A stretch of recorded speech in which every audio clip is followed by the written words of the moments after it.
مولانا خادم حسین رضوی رحمۃ اللہ علیہ کو لوگ صرف تحریک لبیک کے حوالے سے جانتے ہیں، حالانکہ ان کا جو کیریئر ہے وہ بہت پرانا ہے۔ مولانا بنیادی طور پر ایک استاد تھے، ایک شیخ الحدیث تھے۔ ان کا جو بیسک کارنامہ ہے وہ یہ ہے کہ وہ درجنوں نہیں سینکڑوں علماء کے استاد ہیں، سینکڑوں علماء، یعنی میں نے سوچ سمجھ کے لفظ کہا، انہوں نے سینکڑوں لوگوں کو رسول اللہ کا دین پڑھایا ہے، اور ان کے اب شاگردوں کے شاگرد بھی مدرسوں میں پڑھاتے۔ مولانا ایک بڑے غریب سے سادے سے گھرانے میں وہ پیدا ہوئے تھے، انہوں نے بڑی سادہ اور آخر تک زندگی انہوں نے وفاداری والی گزاری، سادگی والی گزاری، حسین گزاری۔ کسی شخص کے ایک ہوتا ہے کسی کے نظریے سے اختلاف کرنا، ایک ہوتا ہے کسی کے طریقہ کار سے اختلاف کرنا۔ کچھ لوگوں نے ان کے طریقہ کار سے اختلاف کیا ہے، لیکن ان بندے کا نظریہ اتنا شاندار تھا کہ نظریے سے کسی نے اختلاف نہیں کی۔ لوگوں نے یہ ضرور کہا کہ یہ فلانی بات اس طرح ہو جاتی تو ٹھیک تھا، لیکن یہ سب نے کہا کہ بندہ بات ٹھیک کرتا ہے۔ نظریے سے، فکر سے لوگ مطمئن ہو جائیں۔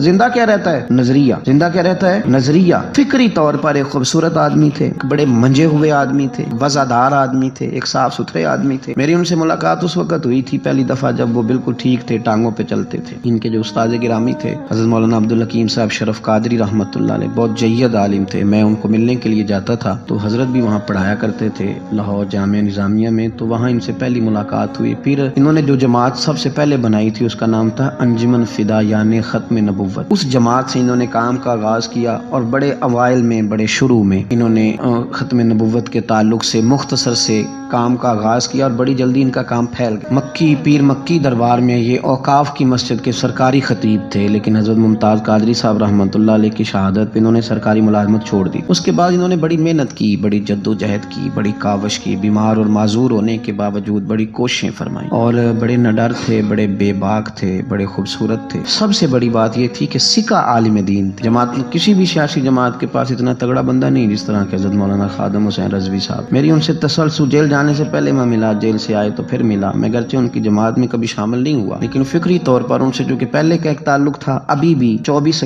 اکتوبر کو پچھلے مہینے کی وہ گجرات جا رہے تھے تو کچھ دیر ہمارے پاس رکے، اور دیر تک وہ باتیں کرتے رہے، اور دیر تک ان کی میں باتیں سنتا رہا۔ پھر وہ مجھ سے کچھ سوالات پوچھتے رہے، میں ان کے جواب دیتا رہا۔ پھر اچانک جو ہے وہ کچھ دن پہلے خبر ملی کہ ان کا طبیعت ان کی بڑی علیل ہے۔ میں نے تیمارداری کے لیے کچھ ان کے جو قریبی لوگ تھے ان سے رابطہ کیا، بتایا کہ آپ ٹھیک ہیں، آپ تھوڑے بیمار ہیں۔ پھر کل اللہ تبارک و تعالیٰ کا فیصلہ قدرت آئے، اور تیزی کے ساتھ لوگ اٹھ گئے۔ اس 2020 نے بہت سارے لوگ اہل سنت کے لیے، لیکن اس شخص کا جانا وہ زیادہ ہی تکلیف دے گیا، دل مائل نہیں ہوا، میں تو ناشتہ نہیں کر پایا۔ اس طرح کے لوگ کم آتے ہیں دنیا میں، اور شاید ان لوگوں کا وقت بھی تھوڑا ہوتا ہے، اور اللہ پاک شاید ایسے لوگوں کو جلدی ہی اپنی بارگاہ ناز کی طرف لے جاتا ہے۔ ایک شعر جگر مراد آبادی نے کہا تھا کہ جگر راہ وفا میں نقش ایسے چھوڑ آیا، میں جس منزل سے گزرا ہوں وہ اب تک یاد کرتی ہے۔ اور مجھے نا ایک دفعہ کسی شخص نے کہا کہ آپ کے خاندان کا قبرستان کہاں کر کے ہے؟